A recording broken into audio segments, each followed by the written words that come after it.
That Christmas Eve was almost perfect. The night was cold, stars scattered across the sky, and the warmth of our little house wrapped around us as we put the last few ornaments on the tree. My sisters and I had begged Mom to keep us up just a little longer, just a few more minutes to make Christmas last, to stretch out that magical night. We'd pulled out all the tricks we knew. Just one more story, Mommy. Please? Can we sing one more carol? She had laughed, indulging us, but finally, just like every year, she promised us Santa wouldn't come if we were awake, and up we went, reluctantly, but with a kind of breathless anticipation of the morning. So, up we climbed, leaving her by the tree. I still remember her face, warm with the soft light of knowing her children were happy. Only, it didn't stay that way. The scream was what got me. It ripped right through the house, thick with fear. I didn't know it was my mother's voice right away. There's something in a true scream that doesn't sound human, something that feels like it reaches out to grab you in the dark and frees you where you stand. My sisters and I stumbled out into the hallway, barely awake and totally clueless. The house was still dark except for the weak glow of the Christmas lights from the living room. My youngest sister clutched my arm, her eyes wide and frantic. We all stayed still, paralyzed, listening to that awful silence after a scream. But then, a faint sound took over. Footsteps. A man's footsteps. He wasn't like a shadow. He was more real than that. The closer he came, the clearer his face was, even in the dark. And it wasn't the face of someone we knew. Not a neighbor, not a family friend, not even a stranger you'd see in the street. Something was off. Something that told all of us, that he shouldn't be there. Shh. He brought his index finger to his lips. That's when it came to light, the glimmering blade. He was holding a knife. Its cold metal glinted, even in the weak Christmas lights that danced along the walls. He didn't move like a man who was lost or scared. He moved with purpose. His eyes locked on us, not in a way that was angry or even rushed, just deliberate. My mother, who I noticed cornered behind the tree, screamed again. It was a sound of pure terror, a sound that seemed to come from her very soul. We wanted to run, but it was as if we were all glued to the floor. I'd read about the fight or flight response, but I never knew about freeze. That's what it felt like everything around us had stopped, and we were just stuck there, trapped in some horrifying nightmare we couldn't wake up from. I heard a shuffle, a muffling sound, and my mother's voice rose in a high-pitched whimper. I saw her then, lying against the wall, clutching her stomach. Her hands were red and sticky. Blood, so much of it. She tried to stand, but couldn't. Her face twisted with pain, fear, and something else, like she was begging us not to be there, to go away, as if that would keep us safe. He didn't stop. He just stood there, towering over her. His chest heaved as he held the knife out. His breathing filled the room, almost rhythmic. It was the only sound other than the faint buzz of the Christmas lights. And then, without a word, he lifted the knife again, so calm like it was nothing, and brought it down hard. I don't remember the scream that came out of me. I don't even know if it was real or just in my head, but it was like something broke inside of me, like the scream was everything I was in that moment. Every terrified second stretched out as he lifted the knife again and again. I could feel the warmth of my sister's hand trembling against mine. She was sobbing, but it was silent. Her face was buried in my arm as her tiny frame shook with fear. I wanted to cover her eyes, but I couldn't move. I just couldn't. The knife kept coming down, each time a thud, each time another flash of blood. The way he moved, it was like he was possessed, like he wasn't even human. His face held this expression, one I can still see if I close my eyes, blank, emotionless, like it was nothing to him, just a task, something he was supposed to do. I realized then that he'd come for her. It wasn't a robbery, but a homicide. He looked up once, finally, his eyes finding us through the dark, and for a moment, his lips curved. Not a smile, not quite, but close, like he knew he'd won, like he knew this night, this Christmas, was his. As I held my sister tighter, the sound of sirens pierced through the air. Red and blue lights started flashing through the windows, cutting into the room, throwing shadows across the walls, and he stepped back, just once, just long enough for me to see what he'd done. Mom was silent, still, her eyes open, but not seeing us anymore. The man was gone before the police got there, vanishing into the cold Christmas night, leaving behind nothing but the echo of that awful scream, the red stains across the floor, and the hollow space that my mother used to fill. They never found him. The questions were left hanging, and we were left wondering. And every Christmas since, it's like she's there with us, her face pale and her eyes wide, forever trapped in that night. Only the lights feel dimmer, the laughter quieter, like even our happiest moments are haunted by her memory. Christmas isn't the same, and it never will be. It was December 22nd, 2013, and Patricia Burns was making turkey on Christmas Eve with her 2 daughters, when her ex, Clifford Burns, stopped by the house wearing a mask. He stabbed Patricia to death right in that kitchen. Unfortunately, her teenage daughters watched their mother meet a horrifying end before calling 911 for help. Clifford Byrne gave reason that he just wanted to see his daughters after the rocky marriage with Patricia. Burns, 46, was charged with second-degree murder. He accepted a plea deal and was sentenced to 23 years to life behind bars. Being an orphan, every year my friend Julia's family invited me to their Christmas dinner. I remember the garland wrapped around their front door and the scent of pine and cinnamon spilling out as I walked in. The whole family of 10 was there, kids and adults, but this year the energy was off. Julia's eyes kept darting toward the door. Are you okay? Waiting for someone? Julia sighed. Just worried Brent might show up. Brent was her ex-husband, a loose cannon. They married when they were 18 and divorced just 5 years later.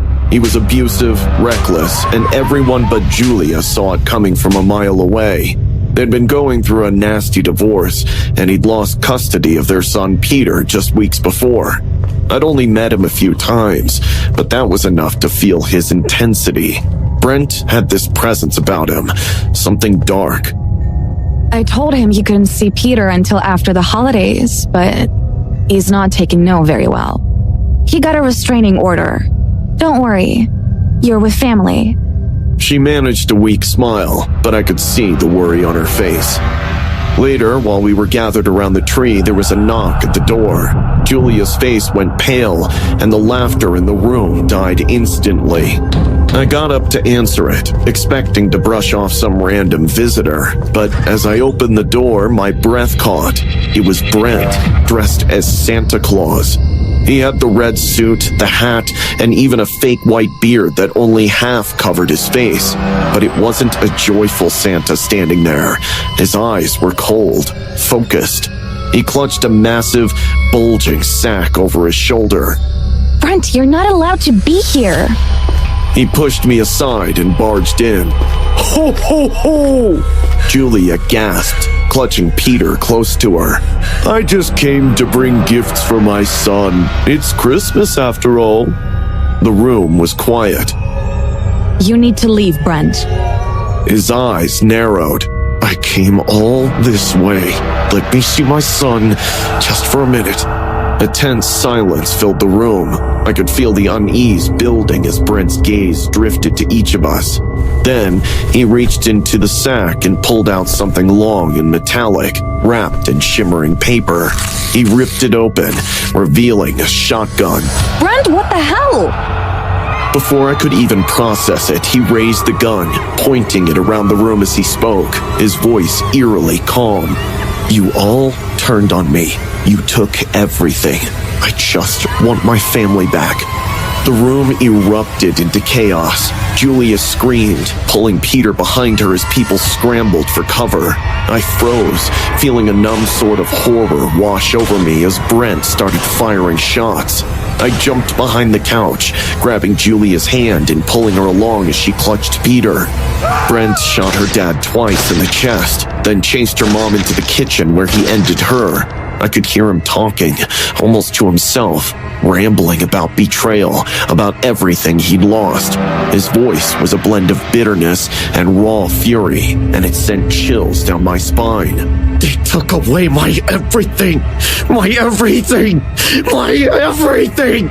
Somehow, we managed to crawl toward the back hallway, and Julia and I ushered Peter into a closet.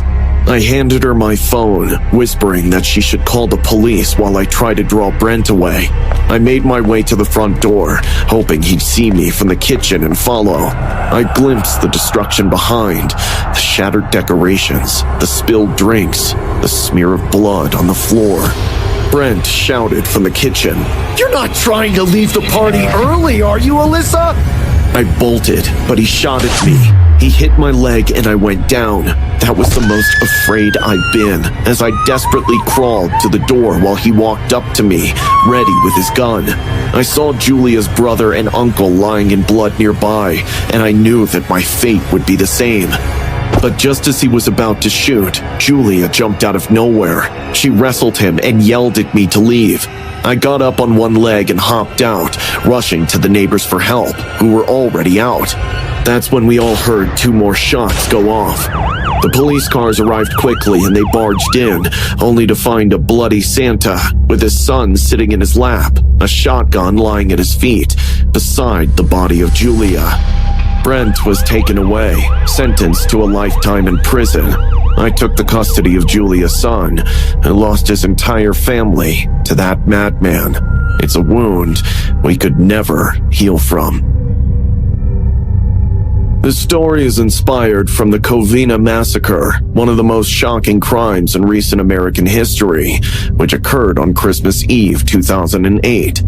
Bruce Jeffrey Pardo, recently divorced and deeply resentful, arrived at his former in-laws' home in Covina, California, dressed in a Santa Claus suit. The family was celebrating their annual Christmas gathering, with about 25 relatives and friends in attendance. Without warning, Pardo entered the house and opened fire with semi-automatic handguns, instantly killing several guests. He then used a homemade flamethrower to set the house ablaze, causing the residence to burn down completely. 9 people, including his ex-wife, Sylvia Pardo, lost their lives that night. After the rampage, Pardo drove to his brother's house where he later took his own life. The massacre was motivated by a bitter divorce and Pardo's financial struggles. He had recently lost his job and was forced to pay significant alimony to his ex-wife. At 67, I had learned to value every relationship I cultivated, especially those that blossomed from trust and affection. Patty Michelle White seemed like an ordinary woman on the surface, but her story was more complicated than it appeared. We met years ago through my family, at one of our many family parties. She was a friend of my nephew's, and at first I didn't think much of her.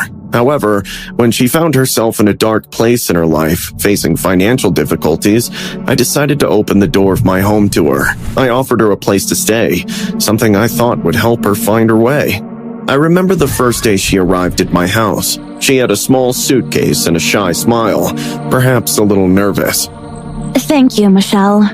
This means so much, she said.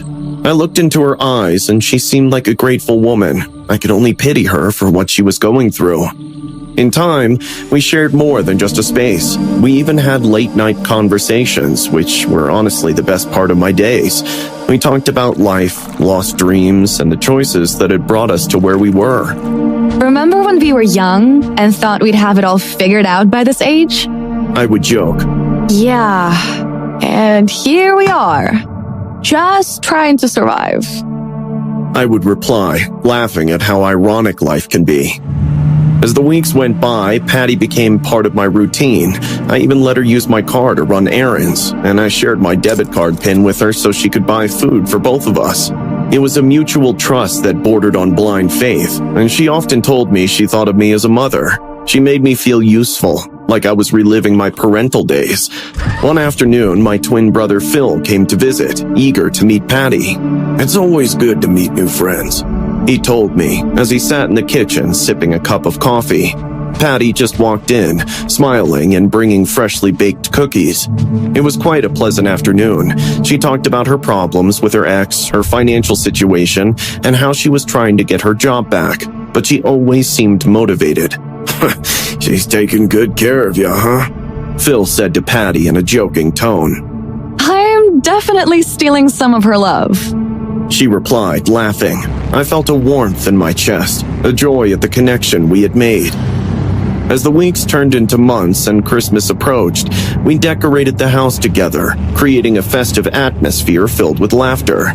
The thought of spending the holidays with someone I had come to love like a daughter was exciting, and this year, the big annual party would be at my house. Little did I know the gift my good friend Patty had prepared for me. One day, while I was in my room, I decided it would be a good idea to give Patty a key to the house. This is just to make you feel more comfortable here.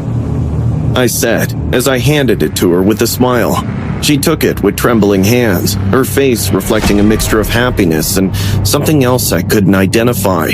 I even felt compassion, realizing that no one had ever treated her this well.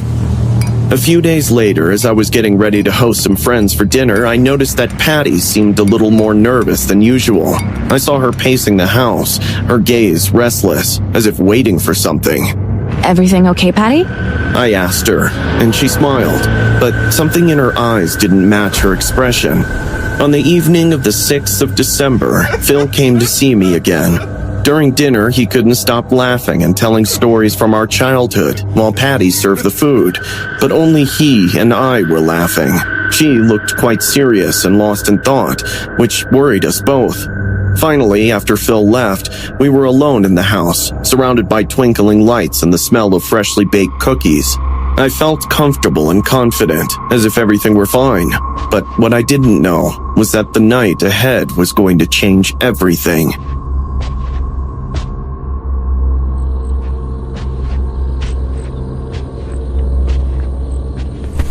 Patty, you scared me.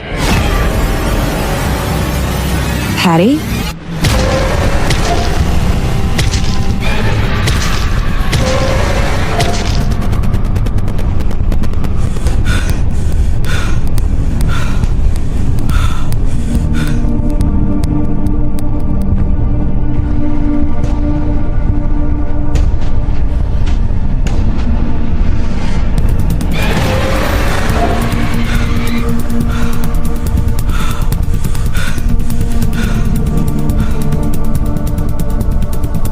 Michelle O'Dowd, a 67-year-old Florida resident, was found murdered on December 2, 2011. Her twin brother, Phil Axt, discovered her in her apartment after growing concerned about her absence from work. The scene was horrifying. Michelle had been beaten, strangled, and her body was hidden beneath Christmas gifts. The apartment was in disarray, with valuables missing, including her debit card, which had been used at nearby ATMs and captured on security cameras. The main suspect, Patty Michelle White, a 37-year-old family friend, had lived with Michelle for a time and had access to her home and cards. It was revealed that White had returned to Florida from South Carolina with the intent to rob her. Phil Axt described his sister as a sweet and innocent person and expressed his anguish over her brutal murder. White confessed to the crime after being apprehended in South Carolina and was extradited to Florida, where she was sentenced to 45 years in prison for murder and robbery. The investigation was led by the Jacksonville Sheriff's Office.